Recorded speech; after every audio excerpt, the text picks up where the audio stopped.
So guys finally welcome back to CS concept simplified. So guys हर साल JEE mains तो लाखों बच्चे देते हैं, करीब 10 लाख बच्चे हर साल जेई मेंस में अपीयर होते हैं। उसमें से मात्र 1 लाख बच्चों को आईआईटीज, एनआईटीज और ट्रिपल आईटीज में सीट्स ऑफर होती है। सो बाकी 9 लाख बच्चों का क्या, तो उन सब के लिए बहुत सारे अलग अलग एग्जाम्स बनी हुई है। सो इस चैनल पे हम इसी के ऊपर डिस्कस करते रहते हैं। सो अगर आप इस चैनल पर नए हो, सबसे पहले एक बार चैनल विजिट करके देखो और चैनल को सब्सक्राइब करके रख देना। ये चैनल पे आपको बहुत सारे एग्जाम्स के रिलेटेड अपडेट्स मिलने वाली है।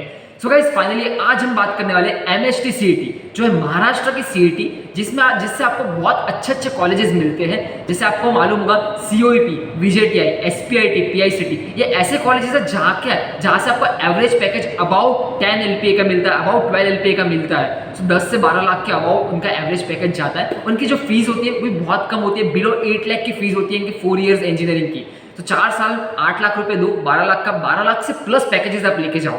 सो गाइस इसी के ऊपर हम डिस्कस करने वाले। सो इस वीडियो में हम कवर करेंगे कि एमएचटी सीईटी जो एग्जाम है उसका रजिस्ट्रेशन प्रोसेस कब शुरू होता है, एग्जाम की डेट्स क्या होती है, उसका काउंसलिंग कब शुरू होता है। So guys now let's start this video. So guys अभी आप स्क्रीन पे देख सकते हो MHT CET 2024 registration and exam date and schedule. तो इस साल 2024 में एमएचटी सीईटी का शेड्यूल क्या रहेगा and which exam should I target after my class 12 की बोर्ड एग्जाम्स होने के बाद हमको कौन कौन सी एग्जाम देनी है। तो हम आज एक एग्जाम के ऊपर बात करने वाले हैं जो है आपकी एमएचटी सीईटी महाराष्ट्र की entrance test. So now let's start. So guys सबसे पहले अगर आप इस चैनल पे नए हो, सबसे पहले इस चैनल को एक बार विजिट करके देखो। इस चैनल पे आपको एमएचटी सीईटी या फिर अदर कॉम्पिटिटिव एग्जाम्स की रेगुलर अपडेट्स मिलने वाली है। और एक बार इस चैनल का शॉर्ट सेक्शन भी देखते रहना, शॉर्ट सेक्शन में ही बहुत सारी चीज़ें अपलोड होने वाली है। सो now let's C. So engineering entrance exam 2024, which exam should I target after my class 12 board exam? सबसे पहले याद रखना आपको क्लास 12 बोर्ड एग्जाम्स पे फोकस करना है, क्योंकि हर एक एग्जाम का अपना अपना एलिजिबिलिटी क्राइटेरिया होता है। जैसे जेई मेंस हो गया, जेई मेंस में आईआईटीज और एनआईटीज में एडमिशन के लिए आपको मिनिमम 75% लाने होंगे बोर्ड एग्जाम्स में। वैसे ही एमएचटी सीईटी में आपको मिनिमम 50% लाने हैं अपने बोर्ड एग्जाम्स में।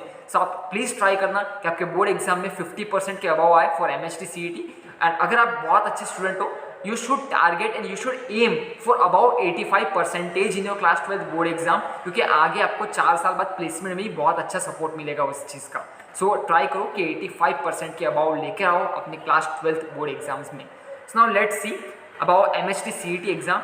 Just wait, sorry to disturb you in between, but नीचे कमेंट सेक्शन में और डिस्क्रिप्शन बॉक्स में हमारे व्हाट्सएप ग्रुप के लिंक है, तो तुरंत जाओ और हमारा व्हाट्सएप ग्रुप ज्वाइन करके रख दो। उस व्हाट्सएप ग्रुप पे आपको जो भी एंट्रेंस एग्जाम होती है उसका जो भी मटेरियल होता है, शॉर्ट नोट्स होते हैं, की पॉइंट्स होते हैं, रेगुलर अपडेट्स होती है, जो न्यूज़ आती है, ये सब चीज़ें आपको उस व्हाट्सएप ग्रुप पे आपको शेयर करूंगा मैं। और इससे आप भी डेली कनेक्टेड रहोगे और डेली मोटिवेटेड रहोगे कि आपको उस एग्जाम को टारगेट करके रखना है। सो गाइस चलो फटाफट जाओ व्हाट्सएप ग्रुप ज्वाइन कर दो। सो एमएचटी सीईटी 2023 में कब शुरू हुआ था? सो इसका जो रजिस्ट्रेशन प्रोसेस था वो आपका 8 मार्च को लेके 20 अप्रैल तक शुरू हो गया था।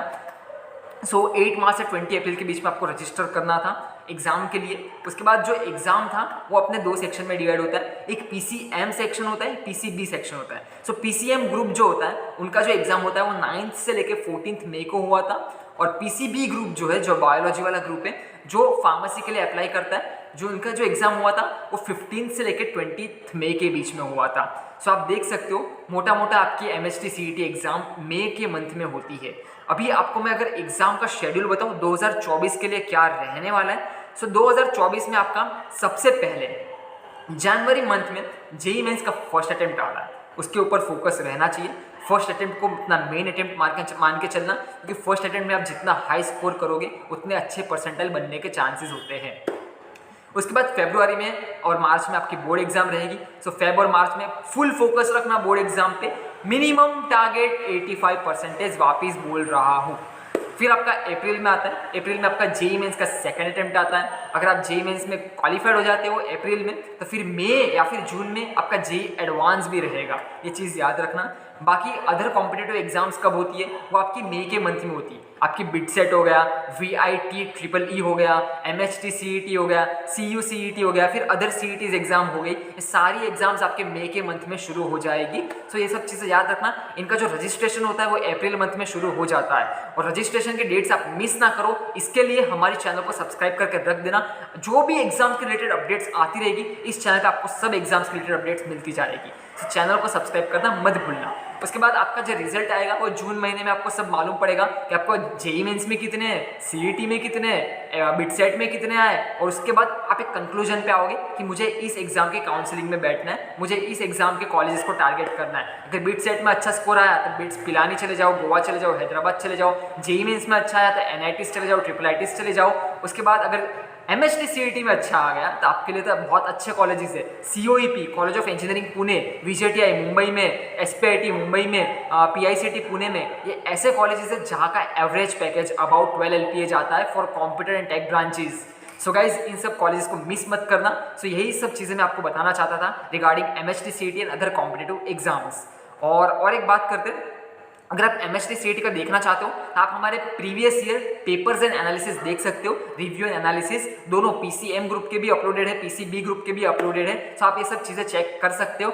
और नीट एस्पिरेंट्स आप सभी को भी बताना चाहता हूँ, अगर आपका नीट में अच्छा स्कोर नहीं आया तो एमएचटी सीईटी में पीसीबी ग्रुप दे के रख देना। फार्मेसी भी आपके लिए ऑप्शन बन सकता है इन फ्यूचर। सो ये सब चीज़ें याद रखना। सो गाइज यही था एक छोटा वीडियो। अगर आपको ये वीडियो पसंद आया था गाइज चैनल को सब्सक्राइब करना बनता ही है, और इस वीडियो को लाइक भी कर देना गाइज अगर ये कंटेंट आपको पसंद आ रहा है। So guys that's all from my side today. बाकी बेस्ट ऑफ लक, पढ़ाई करते रहो, बोर्ड एग्जाम को अच्छे से टारगेट करना। बोर्ड एग्जाम में मिनिमम 85% आने ही चाहिए क्लास 12th में। ये हुआ, उसके बाद आपके जेईई मेंस है ही, उसके बाद सीईटी है, बिटसेट है, वीआईटी है, बहुत एग्जाम्स पड़ी है, बट पहला फोकस बोर्ड एग्जाम की ओर। चलो गाइस फिर मिलते हैं नेक्स्ट वीडियो में।